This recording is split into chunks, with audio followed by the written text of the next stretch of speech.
Salut à tous, c'est Nathalie et oui, je suis de retour pour une nouvelle vidéo et aujourd'hui on va parler de mon bilan lecture et de mes achats du mois d'août. C'est parti, générique.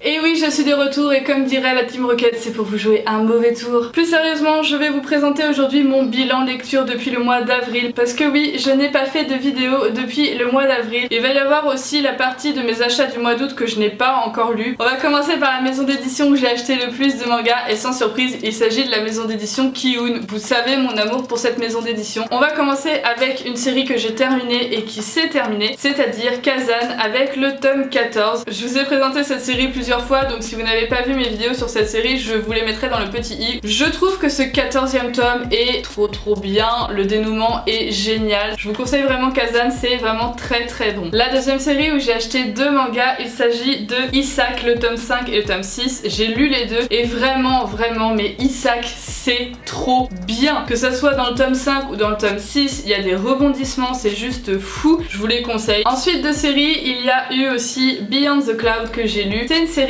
que j'aime bien. Il y a des moments où c'est plus calme, où c'est plus intense, ça dépend des moments. Dans ce tome 3 ça se confirme. J'ai hâte de savoir la suite pour faire avancer un peu l'histoire parce que ça avance moins vite dans ce tome là que dans les autres, mais c'est quand même une bonne série que je vous conseille. La quatrième série que j'ai continué à lire chez Kiun, c'est Magus of the Library. C'est vraiment une très bonne série. Ce tome est hyper épais, je sais pas si vous arrivez à voir, mais même pour Kiun c'est un gros manga. Ça avance bien dans l'histoire, on découvre un peu plus le personnage quelques années après. C'est vraiment bien, c'est une série que je vous conseille. D'ailleurs dites-moi dans toutes les séries que je vais vous présenter, celles que vous avez lues ou que vous êtes en train de lire, parce que ça m'intéresse de savoir ce que vous lisez comme manga en ce moment. Donc dites-le moi dans les commentaires. Et on clôture les suites de séries avec le 6e tome de Les Mémoires de Vanitas. Vous savez que j'aime beaucoup cette série, je crois que je vous l'ai jamais présentée en manga bonus, donc si ça vous intéresse dites-le moi dans les commentaires. L'histoire avance super bien, je vous conseille cette série, elle est vraiment très bien. Ensuite chez Kiun il y a 3 séries que j'ai commencé et vraiment les 3 sont hyper différentes, mais les 3 sont très bonnes et je vais vous les présenter tout de suite. La première série que j'ai commencé chez Kiun, et vous allez être étonnés si vous connaissez un peu mes lectures, il s'agit de BL Métamorphose. Même si c'est un seinen, et ben c'est assez surprenant parce que ça parle de boys love et donc de yaoi, enfin pas directement de yaoi mais ça a un lien avec les yaoi. Ce manga honnêtement je savais pas si j'allais l'aimer ou pas parce que c'est pas des dessins hyper travaillés, hyper détaillés comme dans d'autres que je lis comme Isaac par exemple, mais j'adore en fait, et les deux personnages sont hyper attachants. J'adore cette histoire, c'est frais, ça fait du bien, c'est une histoire qui fait vraiment du bien, très douce, très sympathique, donc je pense que je vous en ferai une vidéo. N'hésitez pas à me le demander dans les commentaires si ça vous intéresse. Ensuite une autre série que j'ai commencé qui elle est beaucoup plus connue chez les éditions Kiun et que j'ai mis du temps à commencer, il s'agit de Beastars.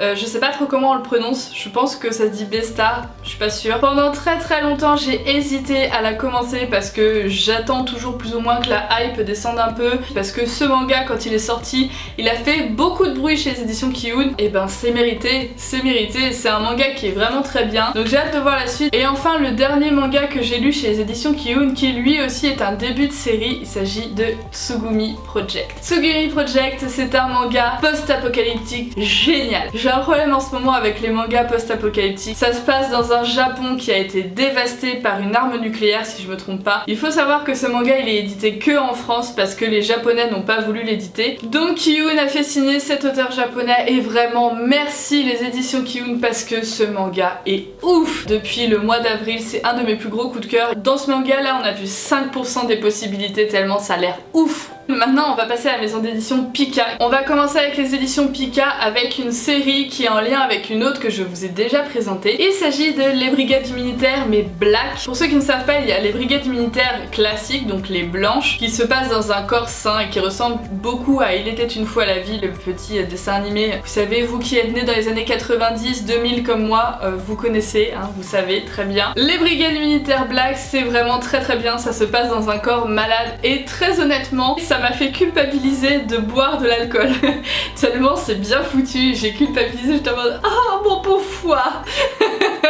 donc moi je vous le conseille. Ensuite au mois d'avril il y a eu le 4e tome d'une série que j'aime beaucoup qui est sortie, il s'agit de l'Atelier des sorciers. Le trait de dessin de cette mangaka est juste génial et hyper unique, on ne retrouve ça que chez elle, donc tous ces mangas où elle dessine pour ces mangas, on les reconnaît forcément. Il y a encore un rebondissement dedans, c'est juste génial en fait. Je vous parlais à l'instant du trait de crayon de l'auteur de l'Atelier des sorciers qui est hyper reconnaissable, et ben ça se retrouve également dans son autre manga qui s'appelle Divine, et je me suis dit ok, on va tester un autre manga du même auteur. Et ben honnêtement c'est moins bon. J'aime bien Divine, c'est un bon manga, mais malheureusement en comparaison de l'Atelier des sorciers c'est un cran en dessous. Divine c'est un petit peu plus classique. Je vous le conseille quand même si vous aimez bien l'auteur de l'Atelier des sorciers pour découvrir d'autres univers qu'elle a pu créer. Moi j'aime, mais sans plus. Ensuite on va parler de la série coup de cœur. Vraiment j'ai eu un coup de cœur. Je parle de la série Génocidal Organe de Project Ito. C'est une série terminée en 3 tomes et comme vous voyez j'ai les 3 tomes. J'ai craqué pour le premier tome parce que je trouvais la couverture trop belle. J'ai regardé le synopsis, j'ai trouvé le synopsis génial. C'est tellement bien que j'ai lu le tome 1 et je suis partie chez mon libraire acheter le tome 2 et acheter le tome 3. Cette série c'est vraiment mon gros coup de cœur. C'est une série courte mais elle se finit tellement à son apogée, c'est génial. Le suspense il est jusqu'au bout.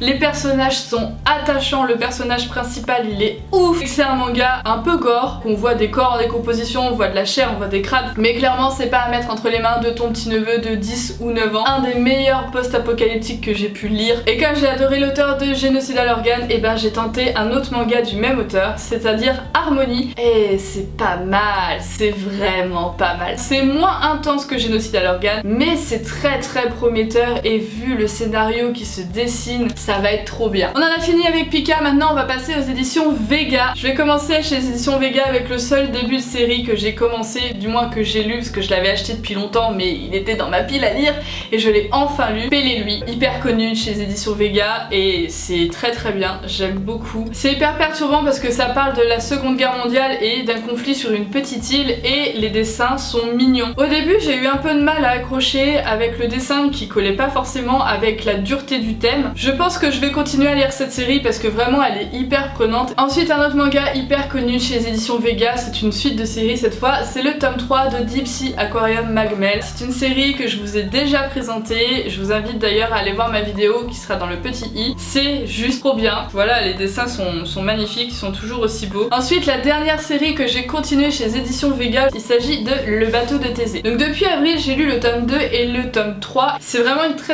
bonne série. C'est haletant parce qu'on sait qu'il va y avoir des morts et on court après les personnages pour éviter qu'ils meurent. La personne que je suspectais d'être le méchant, il s'avère que c'est fortement probablement lui. J'ai vraiment hâte que le tome 4 sorte parce que c'est vraiment une série qui est top. On va maintenant passer aux éditions Komiku et on va commencer avec un début de série. Il s'agit de Vatican Miracle Examiner. C'est un manga que j'ai bien aimé, qui est prometteur. C'est pas le manga du siècle, je vous le conseille. Il y en a d'autres qui l'ont lu et il y en a d'autres qui ont beaucoup aimé. Moi je suis un peu plus mitigée, j'aime bien, mais à voir si ça se lance comme je pense que ça va se lancer. Ensuite la deuxième série que j'ai lue chez les éditions Komiku, c'est une suite de séries. Il s'agit du tome 3 de Trace ou Trace, je sais pas trop comment on le prononce. Et cette série, celle-là elle vaut le détour. C'est un manga qui est trop bien mais qui est pas connu du tout. On suit l'histoire de ce personnage qui va donc enquêter sur les coupables du meurtre de toute sa famille et ça avance super bien, il commence à mettre sa vengeance en place. Ensuite il reste 4 maisons d'édition différentes, mais dans ces 4 maisons d'édition je n'ai acheté que dans une seule série. Chez les éditions Kana, et ben j'ai acheté et lu le tome 5 de Moriarty. Je pense que tout le monde l'a lu, tout le monde l'a acheté, c'est très bien. Ce tome-ci, un peu moins que les autres, ça manque un tout petit chouille le côté gore qu'il y avait dans les autres tomes. J'avoue je m'étais un peu habituée à ce côté gore des autres tomes. Il faut le lire, c'est un must-have à avoir dans votre mangatech, c'est trop bien. Ensuite on va chez les éditions Kazé et un autre must-have, c'est The Promised Neverland. Et au moment où je vous tourne cette vidéo, le tome 9 est sorti mais je n'ai pas encore eu le temps de l'acheter. J'ai donc pu lire le tome 7 et le tome 8 de cette série, c'est l'inverse, le tome 7 et le tome 8, mais c'est vraiment trop bien. Cette série, tu penses que tu vas t'enlacer et il y a un rebondissement. J'espère qu'ils vont arriver à leur but final quand même les petits cocos. Pendant l'été, je continue des séries qui sont terminées et que je mets en pause le reste de l'année parce que j'ai plein de sorties à acheter. Et c'est le cas avec Le Couvent des damnés. Donc j'ai lu le tome 3, le tome 4 et le tome 5. C'est une série que j'aime bien. Les 2-3 premiers tomes sont beaucoup plus perturbants que le 4 et le 5, mais on sent que ça commence à aboutir tire et il y a des rebondissements et des morts de personnes que vraiment je ne pensais pas. C'est déconcertant totalement et voilà, je vous le conseille complètement. Comme promis, je vais maintenant vous montrer les achats que j'ai fait au mois d'août et que je n'ai pas encore lu parce que je n'ai pas eu le temps de les lire avant de tourner cette vidéo. Il y a tout d'abord le tome 2 de Beastars. Ensuite, un autre manga que j'ai acheté mais que je n'ai pas eu le temps de lire, il y a Vatican Miracle Examiner tome 2. Et enfin, le dernier manga que j'ai acheté mais que j'ai pas encore lu fait partie de cette catégorie de séries que je continue seulement quand il n'y a pas d'autres séries qui sortent, donc seulement l'été. Il s'agit de Dusk Maiden of Amnesia. Et voilà, c'est la fin de ma présentation de mon bilan lecture et de mes achats, mais attention, ne pars pas tout de suite. Si la vidéo t'a plu, je t'invite à laisser des pouces bleus car comme ça je sais qu'elle t'a plu. Dites-moi également dans les commentaires quelle série vous lisez, quelle série dans celle que j'ai présentée vous connaissez ou vous aimez. Si c'est pas déjà fait, je vous invite à vous abonner pour suivre mes nouvelles vidéos. Il va normalement y avoir une reprise régulière et je vous réserve peut-être du gaming si j'arrive à le tenir et si j'arrive à les monter. Je vais vous faire du gaming aussi, ça va être très sympathique. La rentrée va être vraiment top pour la chaîne, ça va être cool. En attendant la prochaine vidéo, moi je vous dis à très bientôt. C'était Nightiri, ciao.